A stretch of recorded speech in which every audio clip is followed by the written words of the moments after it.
3 দিন আগে কেনা একটি ফোন হারিয়ে হাউমাউ করে কেঁদেছিলেন আশামণি আক্তার। একদম 3 দিন 4 দিনও হয়নি, 3 দিন নিয়ে আসছি। 28 তারিখে ছুটি হয়েছে, 28 তারিখে 11টায় আমরা গাড়িতে উঠবো। ঈদ উপলক্ষে বাড়ি যাওয়ার পথে তার ফোনটি ছিনতাই হয়ে যায়। সেই ফোনটি হারিয়ে তিনি রাস্তায় হাউমাউ করে কাঁদছিলেন এবং সেই কান্না দেখে কালের কণ্ঠের একজন প্রতিবেদক আশামণির সঙ্গে কথা বলেন এবং সেই গল্পটি সামাজিক যোগাযোগ মাধ্যমে তুমুল ভাইরাল হওয়ার পরে সবার হৃদয় ছুঁয়ে যায়। গতকালকে আমি যখন সরাসরি ওরা নিউজটা যখন কভার করি তখন আমারই দু চোখ আসলে অশ্রুসিক্ত হয়েছিল। এবং সামাজিক যোগাযোগ মাধ্যমের শক্তিতে আশামণি আক্তার আবার নতুন একটি ফোন পেয়েছেন এবং তাকে নতুন এই ফোনটি দিচ্ছে শাওমি। আমরা আশামণির সঙ্গে কথা বলবো গতকাল কি হয়েছিল, কিভাবে তার ফোনটি হারিয়ে গেল, কিভাবে তিনি প্রতিবেদকের সাক্ষাৎ পেয়েছিলেন, আবার কিভাবে শাওমির কর্মকর্তারা তাকে নতুন একটা ফোন উপহার দিচ্ছেন, সে গল্প আপনাদেরকে শোনাবো। সঙ্গে রয়েছি অমৃত মলঙ্গি। আপনার যে একটা ঘটনা ঘটলো, এটা আমাদের সবারই, একটা নতুন জিনিস হারিয়ে গেলে সেটা কম দামি হোক বেশি দামি হোক আমাদেরও খারাপ লাগে, সবারই খারাপ লাগে। আপনার সে খারাপটা লেগেছিল, কিভাবে আপনার ফোনটা ছিনতাই হয়েছে আমি একটু সেটা জানতে চাই। ওই দিন কি আসলে হয়েছিল? আমরা অটো থেকে নামার পর আমরা ওভারব্রিজ দিয়ে নামার পথে ওইখানে আমার মোবাইলটা পকেট থেকে টান দেওয়া মাত্র আমি আমার একটু ধাক্কাধাক্কি হয়েছে, হওয়াতে আমার স্বামী বলে যে আমার ফোন কই। পরে 3 জন ছেলে ওইখানে ছিল, ওরাও খারাপ ব্যবহার করছে আমাদের সাথে।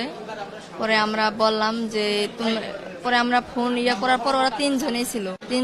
পরে আমরা হাতে নাতে ধরছি যে 3 জনের মধ্যে যে কোনো একজন টান দিছি। সেখানে ফোনটি পাননি তাহলে? না, সেখানে পায় নাই। পরে ফোনটি পার করে দেয় নাই, আরো হুমকি দিছে যে ফোন নেওয়ার আগে তুই, আমার স্বামীকে বলছে যে ফোনটি নেওয়ার আগে তুই তোর বউ বাচ্চার কাছে যা, ফোনের আশা করবি না। তারপর আমরা সেনাবাহিনী ছিল পাশে, পরে ওদের কাছে জানাইলাম যে এরকম আমাদের একটা ফোন ছিনতাই হয়েছে, আরো আমাদের হুমকি দিছে। পরে ওরাই আমাদেরকে হেল্প করছে, অনেক হেল্প করছে।